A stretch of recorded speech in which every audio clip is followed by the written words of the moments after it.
नेपाल उस दौर में पहुंच चुका है जिस दौर से बांग्लादेश और श्रीलंका निकले हैं। नेपाल में शाही नरसंहार के बाद जब वीरेंद्र वीर विक्रम शाह के शासन का अंत हुआ तो उनके भाई ज्ञानेंद्र सत्ता में आए। 1 जून 2001 के बाद करीब 1 दशक तक नेपाल अशांत रहा। नेपाल में माओवादी सरकार सत्ता में आई। उम्मीद थी कि अब राजशाही खत्म हो जाएगी, लेकिन लोकतांत्रिक राजशाही आ गई। नेताओं के बच्चे आलिशान जिंदगी जी रहे हैं और आम जनता गरीब होती चली जा रही है। नेपाल वह हिमालयी देश है जो अपनी शांति और प्राकृतिक सुंदरता के लिए जाना जाता है। आज गुस्से और आंसुओं में डूबा है। युवाओं की हुंकार ने देश को हिला दिया है। सड़कों पर खून बिखरा है और एक ऐतिहासिक बदलाव की बयार बह रही है। नेपाल के प्रधानमंत्री केपी शर्मा ओली ने इस्तीफा दे दिया है, लेकिन क्या यह इस्तीफा जनता के गुस्से को शांत कर पाएगा? आइए जानते हैं इस उथल पुथल की पूरी कहानी। पिछले हफ्ते नेपाल सरकार ने फेसबुक, इंस्टाग्राम, व्हाट्सएप, यूट्यूब और एक्स जैसे सोशल मीडिया प्लेटफॉर्म पर पाबंदी लगा दी थी।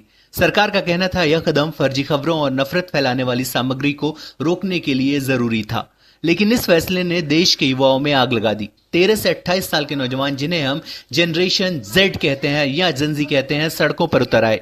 ये सिर्फ सोशल मीडिया की पाबंदी के खिलाफ नहीं, बल्कि दशकों से चली आ रही भ्रष्टाचार, बेरोजगारी और बदहाली के खिलाफ एक बड़ा विद्रोह है। नेपाल की अर्थव्यवस्था का एक बड़ा हिस्सा विदेश में काम करने वाली नेपाली नागरिकों के भेजे पैसों पर टिका है। विश्व बैंक के मुताबिक 33% से ज्यादा जीडीपी रेमिटेंस से आता है, लेकिन देश के भीतर नौजवानों के लिए नौकरियां नहीं है, अवसर नहीं है, और उनके ऊपर से राजनेताओं के बच्चों की शान और शौकत वाली जिंदगी, जिन्हें सोशल मीडिया पर नेपो किड्स कहकर निशाना बनाया जा रहा है। इसी बात ने जनता के गुस्से को और भड़का दिया है।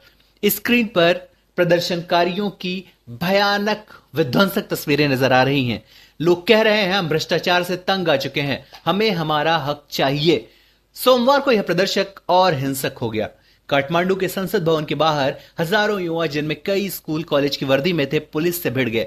पुलिस ने रबर की गोलियां, आंसू गैस और पानी की बौछारों का इस्तेमाल किया, लेकिन हालात और बिगड़ गए। कुछ जगहों पर असली गोलियां चली। रॉयटर्स की एक रिपोर्ट बताती है कि काठमांडू में 17 और पूर्वी शहर इटाहारी में 2 लोगों की मौत हो गई। 400 से ज्यादा लोग घायल हैं, जिनमें सुरक्षा कर्मी भी शामिल हैं। तस्वीरों को देखकर आपका दिल दहल जाएगा। सड़कों पर बिखरा खून, युवाओं की चीखें, एक देश जो अपने ही बच्चों के गुस्से से जूझ रहा है। संयुक्त राष्ट्र और एमनेस्टी इंटरनेशनल ने पुलिस की बर्बरता की निंदा की है। एमनेस्टी ने कहा है कि प्रदर्शनकारियों पर घातक हथियारों का इस्तेमाल अंतर्राष्ट्रीय नियमों का उल्लंघन है।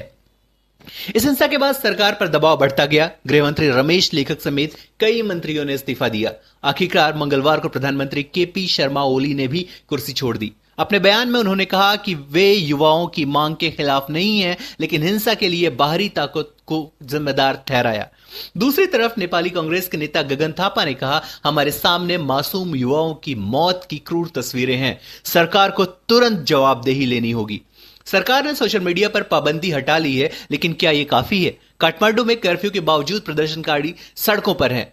चंद्रपुर में पुलिस को हवा में गोलियां चलानी पड़ी। अंतर्राष्ट्रीय हवाई अड्डा बंद हो गया। नेपाल के सबसे बड़े अखबार ने भी ओली से इस्तीफे की मांग की थी।